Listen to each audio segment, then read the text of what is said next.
Good morning and welcome to The Street on BNN Bloomberg. I'm Roger Peterson. Thank you very much for joining us. Coming up on the show today, Brian Madden, Chief Investment Officer at First Avenue Investment Counsel, is our guest co-host. And then author Renee Sylvestre Williams will be here to talk about her new book, The Singles Tax. That is in 30 minutes. And of course, we want to hear from you on First Call. You can reach out to us with your questions, and we'll have Brian answer as many of them as he can. The number to call, 1-855-326-6266. We'll open the phone lines in about 30 minutes. And of course, you can always email us as well. First call at bellmedia.ca. Now, here are some of the stories we're tracking for you in the BNN Bloomberg newsroom.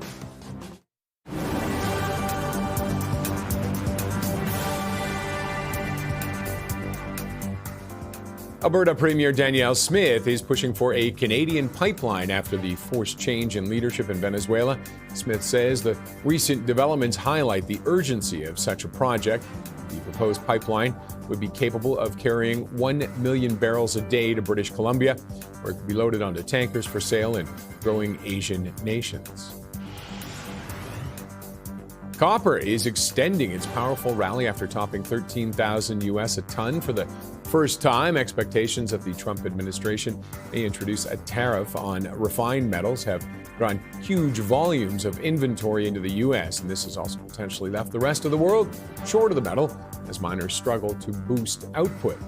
Copper's role in high-growth sectors like renewable energy and AI infrastructure has also fueled demand.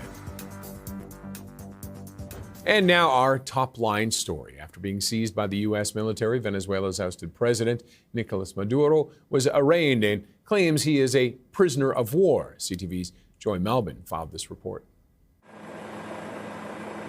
Dramatic images show Nicolas Maduro, who days ago was Venezuela's president, handcuffed and escorted by police officers. He and his wife Celia Flores charged in the U.S. with narco-terrorism conspiracy, cocaine importation, and weapons offenses. Maduro defiantly told the judge in Spanish, "I was captured at my home in Caracas, Venezuela. I am innocent. I am not guilty. I am still the president of my country." Maduro's lawyer attacked the U.S. military raid, the abduction and arrest, as many question, was this even legal? Demonstrators lining the courthouse. Some celebrated President Trump for bringing down a brutal dictator. Others pleaded no more war. At the UN Security Council, several nations condemned the Trump administration's military raid, calling it a breach of international law. I remain deeply concerned that rules of international law have not been respected. The Charter enshrines the prohibition of the threat or use of force against the territorial integrity or political independence of any state. Still, President Trump's not backing down. We're going to run it, fix it. We'll have elections at the right time. And boldly issuing new threats against Mexico, Greenland, and Colombia. Colombia is very sick, too, run by a sick man who likes making cocaine and selling it to the United States, and he's not going to be doing it very long. Joy Melvin, CTV News, Washington. All right, let's bring in our guest co-host, Brian Madden, Chief Investment Officer at First Avenue Investment Counsel. Brian, thanks as always for joining us. Interesting to hear what the president had to say, talking about Colombia and everything else. But for now, let's talk about oil in Canada. There was a sell-off yesterday. I didn't see the end of the day. Did they bounce back, some of the oil stocks? No, not especially, not the Canadian ones. Yeah, not the Canadian ones, the American, different story. Yeah, exactly. The American ones rallied, the Canadian ones did sell off. And so, that's sort of a knee-jerk trader's response to something that ostensibly and superficially looks bearish from a supply perspective.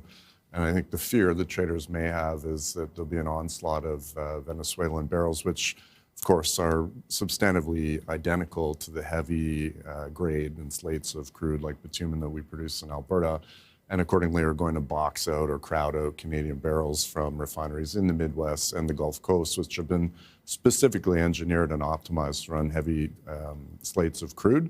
And obviously, Venezuelan crude would have a shipping cost advantage. It's much, much cheaper to float the barrels by tanker to the Gulf Coast than it is to rail them or truck them down, or pipe them down, I should say, from Alberta.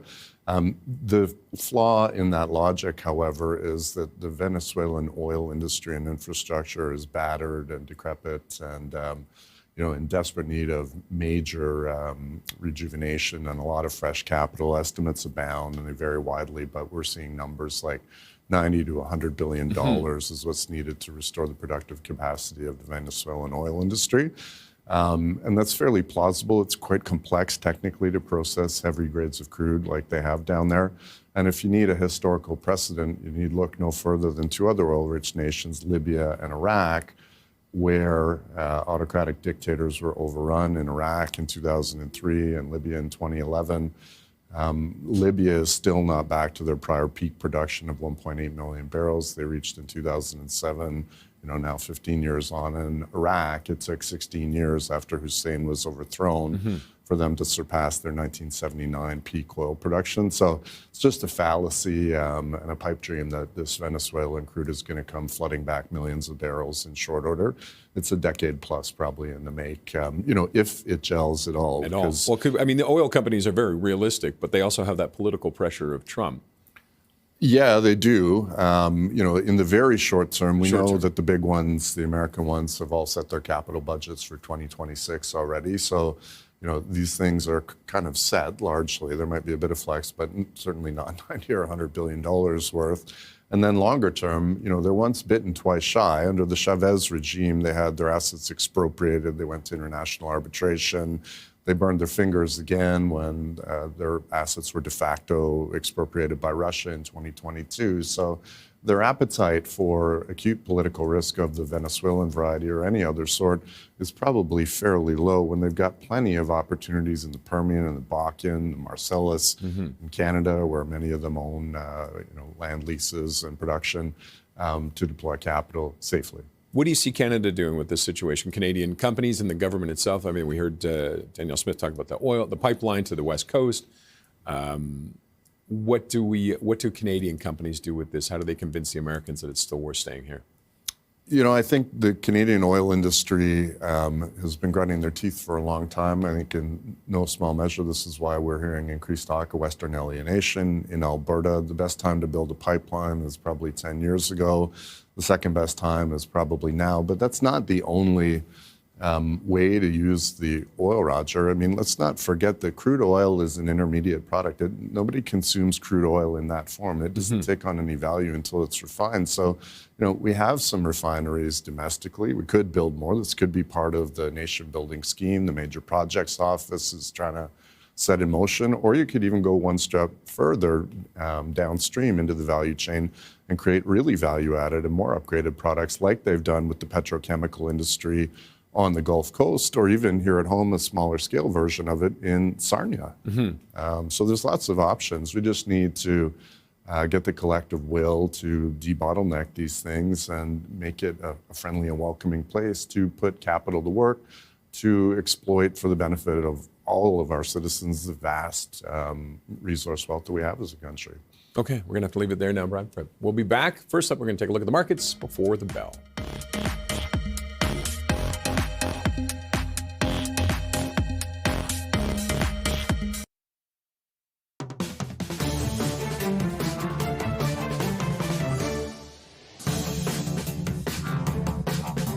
Let's see how things are shaping up on the markets, and we'll start with the U.S. futures after the Dow hitting an all-time high yesterday and a big intraday rally leading to some profit taking. The market's a little mixed right now, neutral to off, you could say.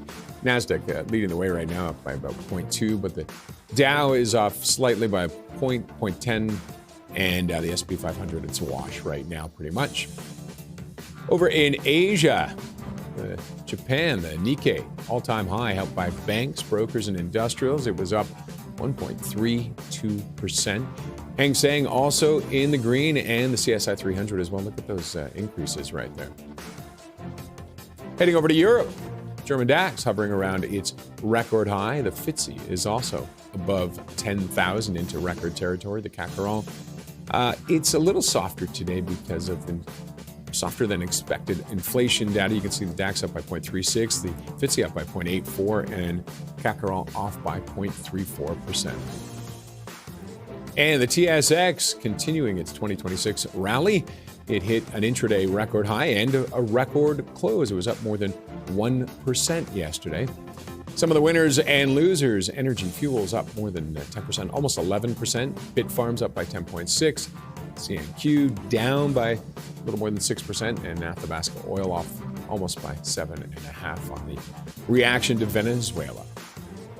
And taking a look at the metals, they are all surging again, pushing toward record territory. Not at it yet, but pushing toward it. Gold's up by more than a half point. Silver's up again by 2.3%. And copper as well, up by 1.25%. And looking at oil, you saw that reaction yesterday to the situation in Venezuela. WCS, Western Canadian Select, up 1.16%. And what is WTI doing now? It's up again, up above 58. It's been struggling to stay above that for the last couple of months, but it's up another almost half point right now. Okay, as we settle into 2026, our co-host today, Brian Madden, Chief Investment Officer at First Avenue Investment Counsel, has some New Year's resolutions for investors. And we'll start off, always lose a little weight. But maybe when it comes to stocks, we probably should have lost that weight in December, but lose it now anyways, right? Well, Roger, it's January 6th. We're all still eating healthy and exercising more. But yeah, it's not too late to set better investing habits for ourselves as investors. And so a couple of suggestions or resolutions for investors to contemplate as you think about your portfolio in 2026. So one of them, and this is really foundational, cut losers quickly. The vast universe of things you don't know is always going to outnumber and outweigh the things that you do know, no matter how hard you work and do your research. And that's especially true in smaller and more volatile names. Secondly, size positions appropriately. So we think that means they should be proportional to your conviction in the idea and inverse to the risk of the idea. And so to put a bit of context to that, for us at First Avenue Investment Counsel, we tend to run 30 stock equity portfolios. By default, they're equally weighted, but in practice, the positions individually will vary, typically from 2 to 6% portfolio weights. Another important one is think about diversification and sector concentration in your portfolios, but think about thematic concentration as well. So the old way of doing this was you would just add up all your individual sector weights, and you didn't want to have all your eggs in one basket, so to speak. But that's too naive and simplistic. And just to give an example of how that might manifest, you could have a very strong thematic concentration in the AI theme if you had a lot of semiconductor designers, foundries, electric utilities, uranium, exploration companies, and natural gas producers.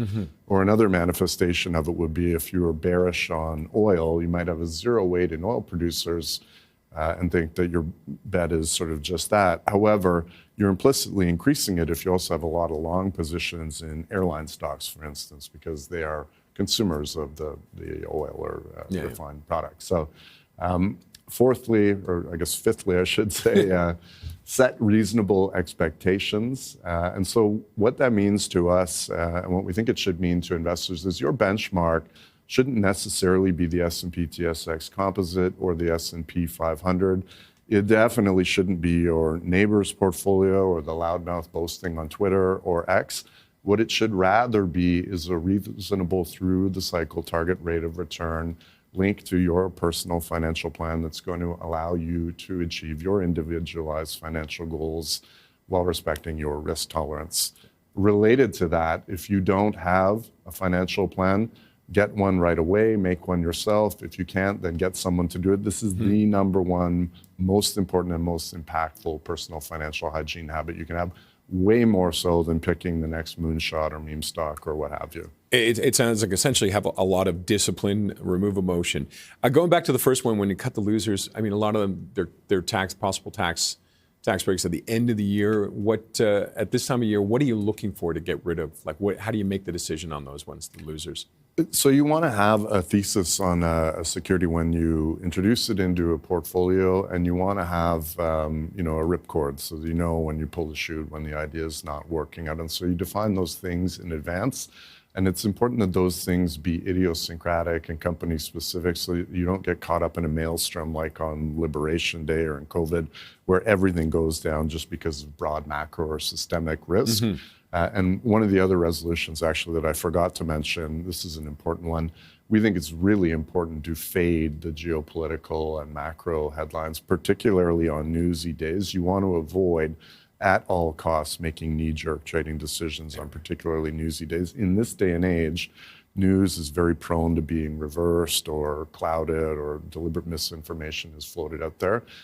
What you want to do instead is build a portfolio that is resilient to a variety of macro and geopolitical circumstances. Cutting losers is an important part of that discipline, and just acknowledging sometimes you're going to be wrong, and you rip off the Band-Aid and move on when you are. Well, likely a good example of that is just yesterday with the Canadian oil companies, people who are selling off. Well, I think that might be a case of them overreacting to the newsy headlines about They Venezuela. saw the newsy headlines and hit the sell button. Maybe they should be sitting and holding on to it. You got it. Exactly. All right. And when you've done this at the start of the year, what do you look at when you come to the end of the year? Almost like, should you do a look back as well?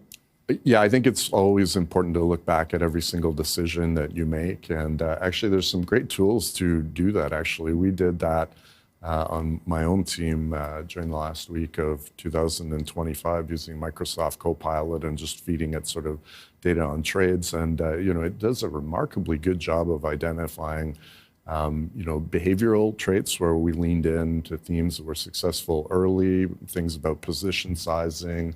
And then, if you queue up the prompt correctly, it will give you useful tips to take forward, even for professional investors into 2026. So, it's like training. But you still have to have athlete. your base on that, though, too, right? Yeah, you take it as information.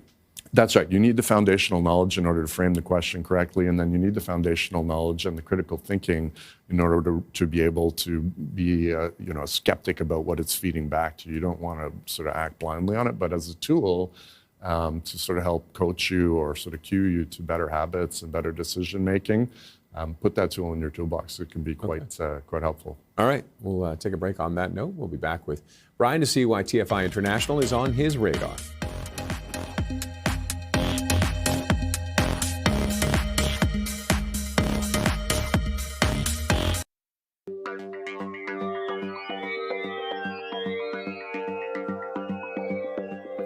Time to see what Brian Madden's, what's on the radar for Brian Madden. We see Brian Madden right there as the Chief Investment Officer at First Avenue. There he is, First Avenue Investment Counsel. Brian, what's on your radar for the start of the year?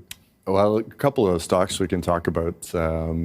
We've owned them in one or the other or both. In the case of the second one, equity mandates at First Avenue Investment Counsel for some time. I think they're timely coming into 2026. So the first one is TFI International. So this is a large truckload, less than truckload, an asset-light logistics company. Very lean operating philosophy, very strong, long-entrenched executive team, efficient and scale-sized operator with a big footprint on both sides of the border, and a history of being a serial acquirer and consolidator of the very, very fragmented trucking industry. I think they've done something like 80 acquisitions over the last 10 or 12 years.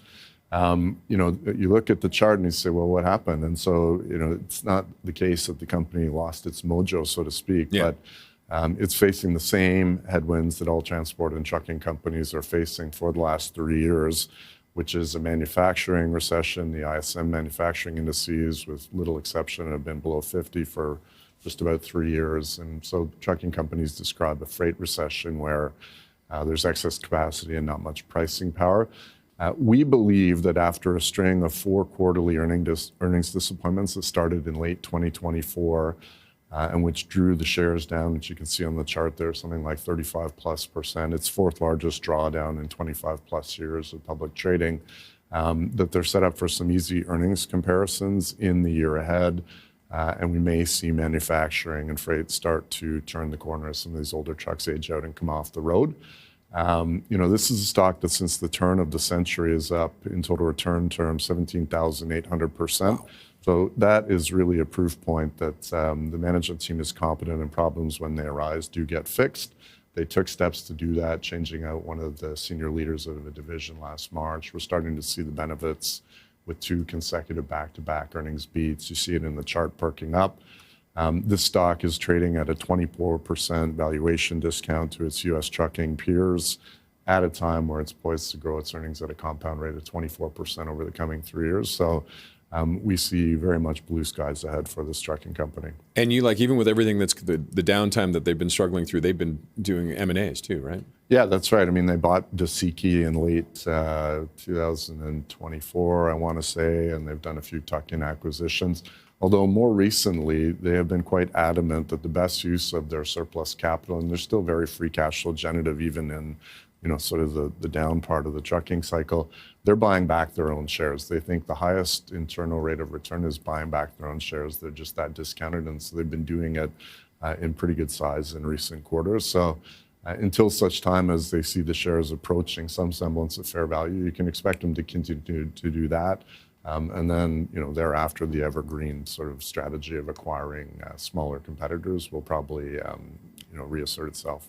And with this industry, I imagine what goes up must come down. What goes down must come up, because eventually demand is there for the things that people need, right? It's wildly cyclical. So, I mean, people buy goods. We know this. They over-purchase goods in all likelihood during COVID because they couldn't consume services. And then, that pulled demand forward. And that's what was the proximate catalyst for this trucking and freight recession. But trucking is just about as purely speaking a commodity as you can get. Like, you need a widget from A to B. Mm-hmm. Doesn't matter if it's on a blue truck or a green truck or a shiny one or an old one. Yeah. So it's all about price. And so when there's too many trucks chasing too little freight, the rate per mile goes down and it depresses the whole industry's profits. But when demand comes back, the rates go back up, and you get the operating leverage, and you can get some powerful thrust behind a company's earnings like this one. All right, let's get to the second one. We only got a minute. We talked a little too long there. ExxonMobil all ties in with Venezuela. Fernando Valenzuela is what I was thinking of, who I think was actually from Venezuela. Venezuela and ExxonMobil. Yeah, so fortunately they're not operating in Venezuela, but they are very much a formidable and large global integrated oil and gas company. Most of the business is in upstream exploration and production. I want to say 70 or 75% of their operating profit, of which about 2/3 is generated from oil production, about 1/3 from gas, both conventional and liquefied natural gas. They also have downstream integration. There's a big refining footprint, particularly large on the U.S. Gulf Coast, but also in Europe and Asia and other places. They operate 21 refineries. And then they're even further integrated downstream into petrochemical plants. Again, big footprint on the U.S. Gulf Coast. The nice thing, Roger, about owning an integrated oil company is when oil prices are cyclically depressed as they are now, trading in the high 50s, they're sort of partially hedged naturally because the crude oil is a feedstock or an input cost to the refining operations. So what they lose on the sale of the barrel, they might make back on the refining margins, selling the diesel and jet fuel and gasoline and so on. Also, big dividend grower, been growing the dividend for 41 years, and massive share buybacks, $25+ billion a year. So we see a good re-rating and total shareholder return prospect for this company in the coming year here. Okay, we'll wrap it up there, and maybe they do go back into Venezuela. We'll see what happens, right? You never know. All right, still ahead, we're looking at a new book that explores how to navigate finances as a single person. Also, our phone lines are open soon for our first call segment. Call us at 1-855-326-6266. You can send us an email, firstcall@bellmedia.ca.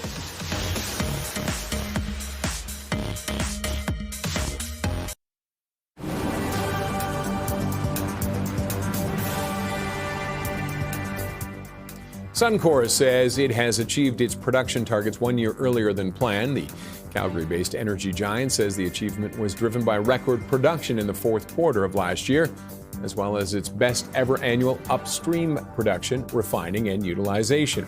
Suncor will give more details on results and outlook when they release their earnings in early February. Alberta Premier Danielle Smith is pushing for a Canadian pipeline after the forced change in leadership in Venezuela. Smith says the recent developments highlight the urgency of such a project. The proposed pipeline would be capable of carrying 1 million barrels a day to British Columbia, where it could be loaded onto tankers for sale in growing Asian nations. Copper is extending that powerful rally after topping $13,000 a ton for the first time.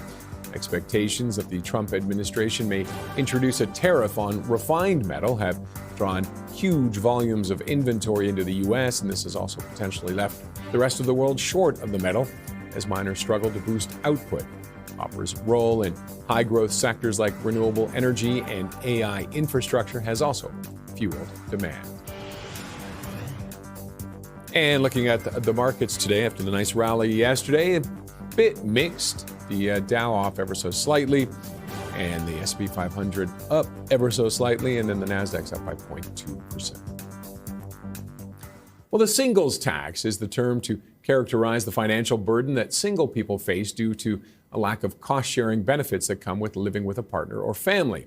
That's the focus of the new book called, aptly, The Singles Tax, coming out today. Here to talk more about what the single tax is, how to navigate finances as a single person, and how she thinks the tax code could be changed to be more friendly to single people, is the author, Renee Silvestro-Williams. Renee, thank you very much for joining us.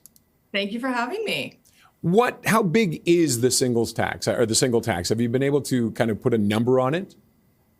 No, there's no specific number to it. But if you think about how many single Canadians there are, I think the number would be quite big, right? I believe the number is almost 15 million Canadians identify as single, according to the last census. So that's a lot of money.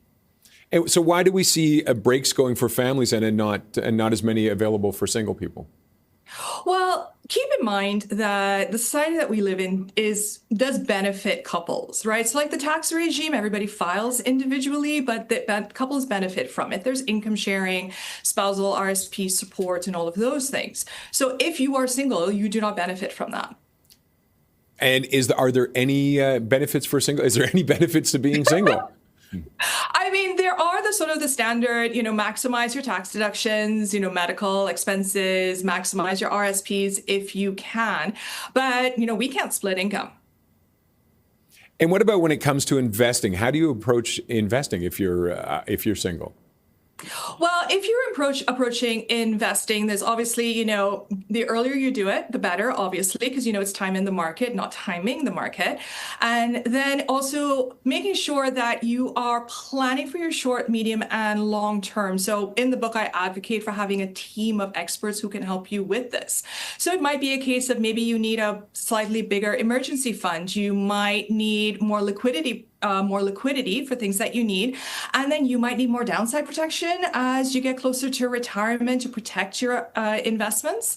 And then, there was a recent opinion piece in the Globe and Mail that I am completely aligned with, where one of the suggestions were, if you are fortunate to be a single person who has quite a lot of investments or quite a big retirement fund, perhaps reducing the yearly withdrawal limit on your RIFs could be an option. Renee, did your research identify that there were geographical disparities in the prevalence of single people and the size of the singles tax, or the financial disincentives for being single? For instance, is there an urban versus rural split, or anything else of regional note that you think would be interesting to share?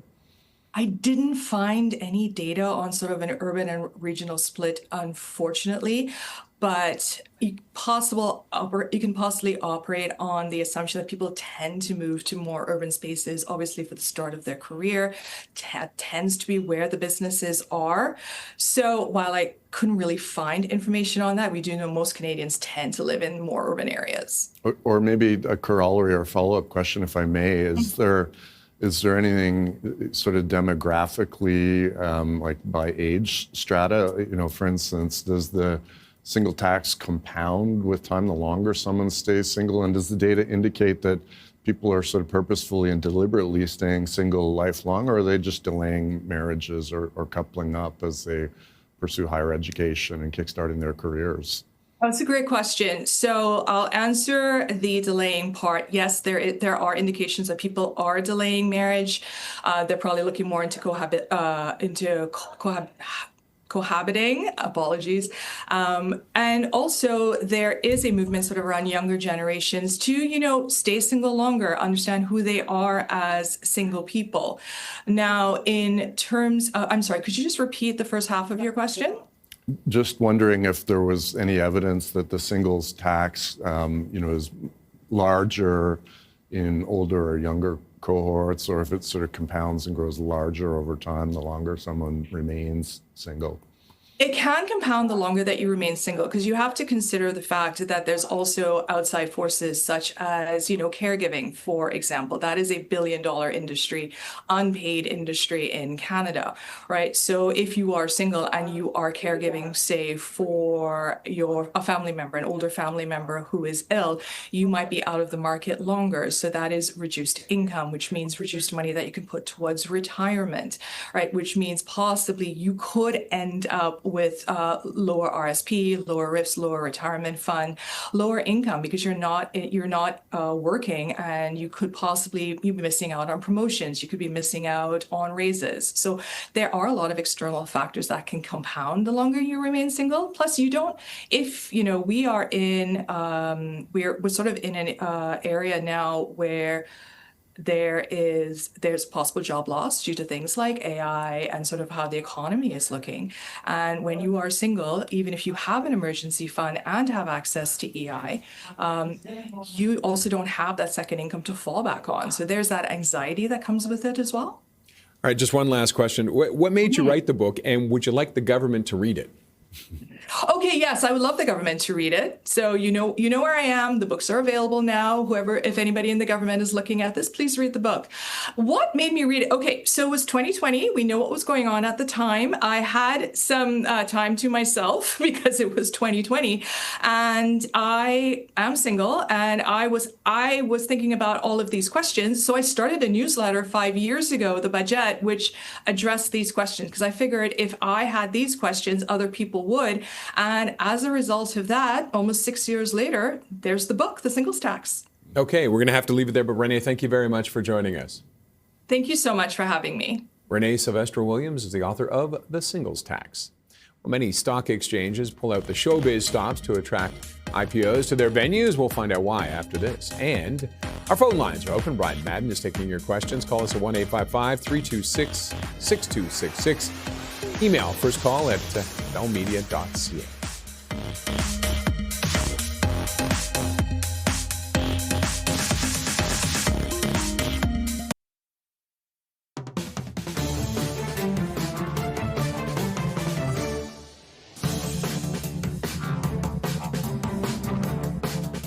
Government employees in Ontario are now required to work in office 5 days a week, sparking pushback from workers. CTV's John Venevali-Rao has this report.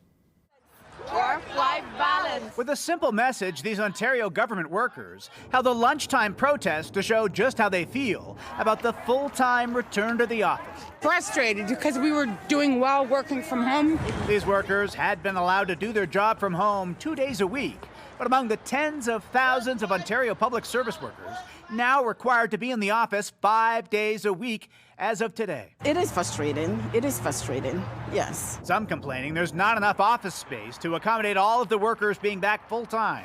But the Premier says it's all being worked on and will get sorted out. It's great to get everyone back to work like every other normal citizen. You know, you go out there and you show up 5 days a week. Ontario's civil servants aren't the only group to see an end to most hybrid work.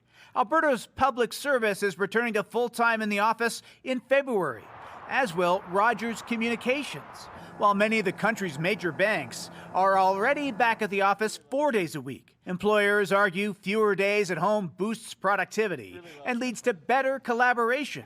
But critics disagree and say it leads to, among other things, more traffic congestion. There's a lot of resistance, and what we also see is that some of the best performers are likely to walk out and leave their jobs by being forced back into the office. Most federal government workers are required to be in the office at least 3 days a week, but Prime Minister Carney has said return to office rules are being looked at, with more details to come. As for commercial real estate firms, they're continuing to see a boost in demand for office space in cities like Montreal, Toronto, and Vancouver as more workers return to the office full-time. John Venevali-Rao, CTV News, Mississauga.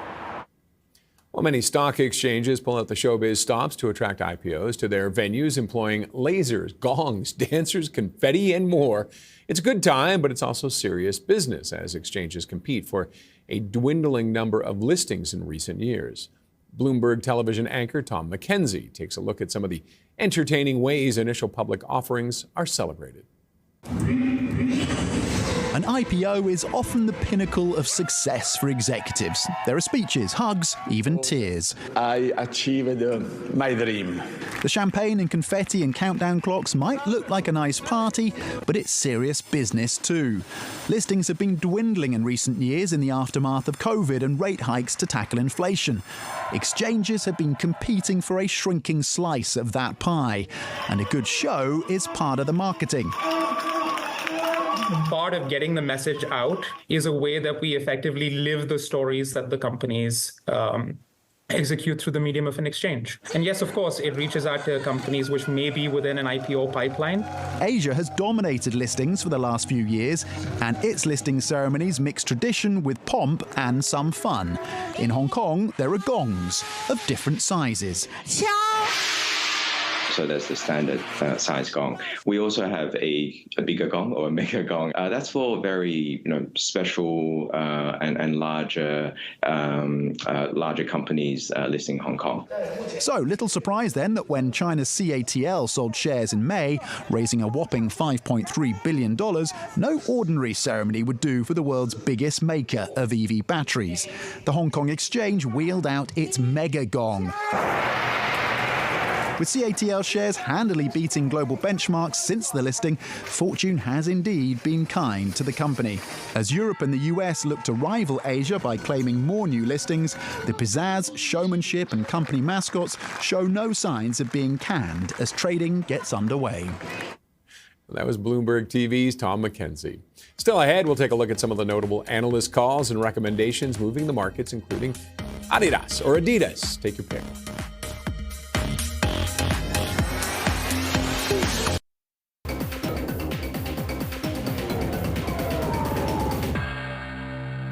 Time now for notable calls, and we're going to take a look at some of the notable calls by analysts and recommendations as well, moving the markets. First up, Adidas shares fell as much as 7.6% after Bank of America downgraded the stock, predicting a material step down in growth for the sportswear sector. Analysts led by Thierry Cota wrote that the 20-year casualization trend, sneakers rising from roughly 20 to 50% of global footwear sales, is largely complete. They also note that Adidas and Nike are not expanding their retail exposure as a share of revenue, removing the technical boost of moving sales from wholesale to retail. Adidas is double downgraded to underperform from buy, with a price target cut to a street low of 160 euros from 213. Adidas has 27 buy ratings, 3 holds, and 2 sells among analysts tracked by Bloomberg. For more on this, let's bring Brian Madden back in, Chief Investment Officer at First Avenue Investment Counsel. Brian, what do you think of that? I mean, a double downgrade is a bold step. One, you don't often see that on Wall Street, so it would signal the analysts has a fair bit of conviction on it. I would say at our firm we invest in North American equities, so Adidas, we're talking off there. How do you pronounce it? We don't know. Is out of scope for us. However, we did own Nike. We sold it just about 4 years ago, February or March of 2022.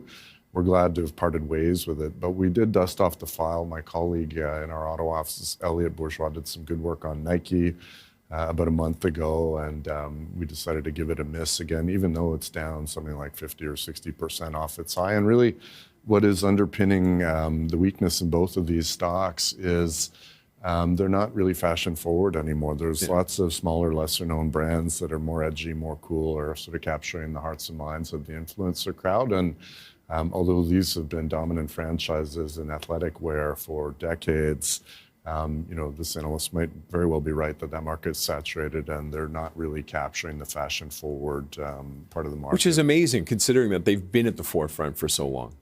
Yeah, I mean, I think that just goes to show you innovation never sleeps, and you can't rest on your laurels. Even if you have a dominant and iconic global brand, you have to keep pushing the envelope and get better every day. And if you don't, someone else will eat your lunch. Okay, we'll leave it on that note there. And when we come back, Bryden is the Chief Investment Officer at First Avenue Investment Counsel. We'll take your questions on First Call.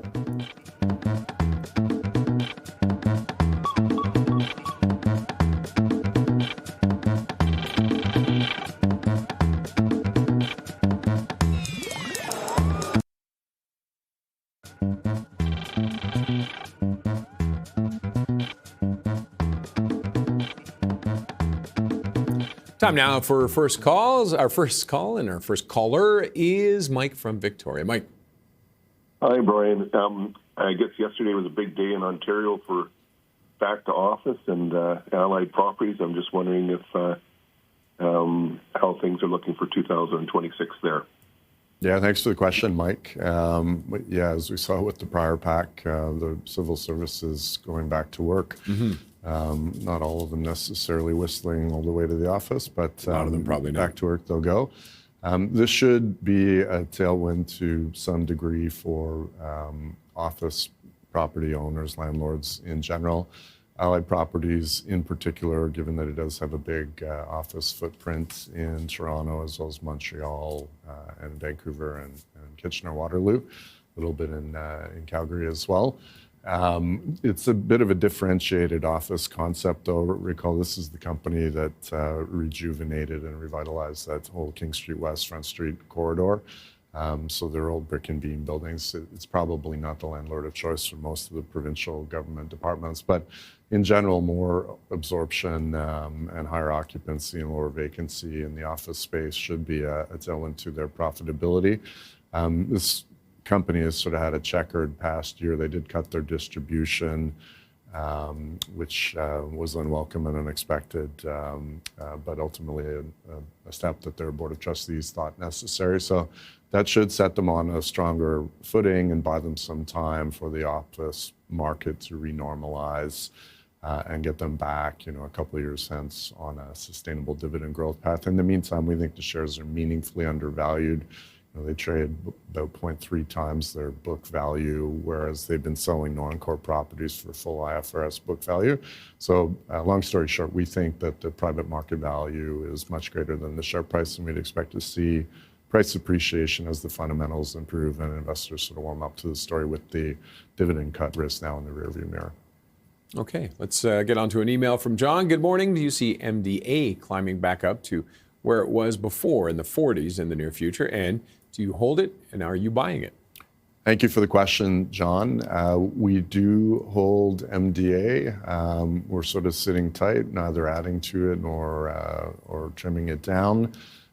We do expect the growth story to reassert itself this year. They sort of had a meteoric rise post-Liberation Day and the election of Carney and talk about funding military equipment and so on.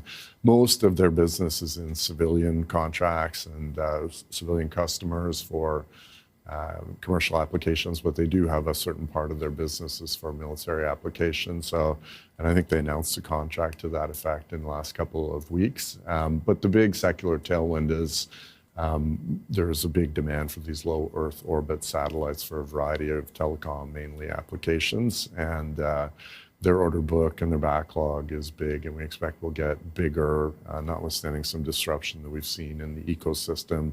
Some of it's stirred up by Elon Musk and SpaceX trying to vertically integrate with a competitor to MDA. So, we'll see how the dust settles there. But the big picture is there's a secular tailwind in terms of demand for low Earth orbit satellites. So we continue to like and own these shares. Okay, yeah, they decided to deal with the government with the Arctic satellite deals. Next one up is from Sunny, an email. Bombardier had a good year in 2025. I took some profits. Should I hang on for the ride in 2026? What do you see for the bomber in the next 2 years? Thank you for the question, Sunny. First of all, glad to see you were along for the ride. We owned this throughout 2025 and back half of 2024 as well. And we're quite pleased with how the company and the shares have performed.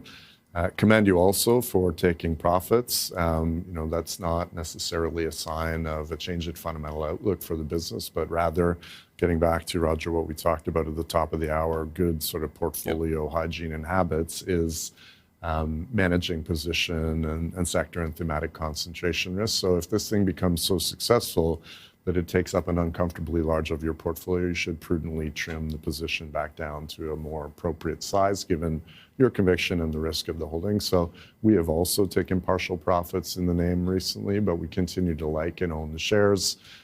This is the preeminent supplier of private aviation, private aircrafts. That's the lion's share of their business. There is a military angle to this story as well. They sell a few, but growing number of these Challenger and Global Express jets to NATO allies in Canada for command and control, reconnaissance, and surveillance applications. So with military budgets getting goosed everywhere around NATO, we see the addressable market getting bigger there. And at the same time, they're deleveraging their balance sheet. It's not entirely out of the question that in the foreseeable future they might regain, or maybe they already have regained the investment-grade credit rating. I don't recall exactly, but it's possible they could reinstate a dividend, buy back shares. They're growing their parts and aftermarket service business, which creates recurring or more visible revenue. Lots of ways to win here, so we're continuing to like and own these shares here. All right, we got to wrap it up there, Brian. As always, thank you. Happy New Year to you. Good to see you. And to you as well. Thank you. That is it for us here on The Street. Thanks, as always, to Brian Madden, Chief Investment Officer at First Avenue Investment Counsel, for joining us today. And he's up at the open next. The markets will open just over 30 minutes from now.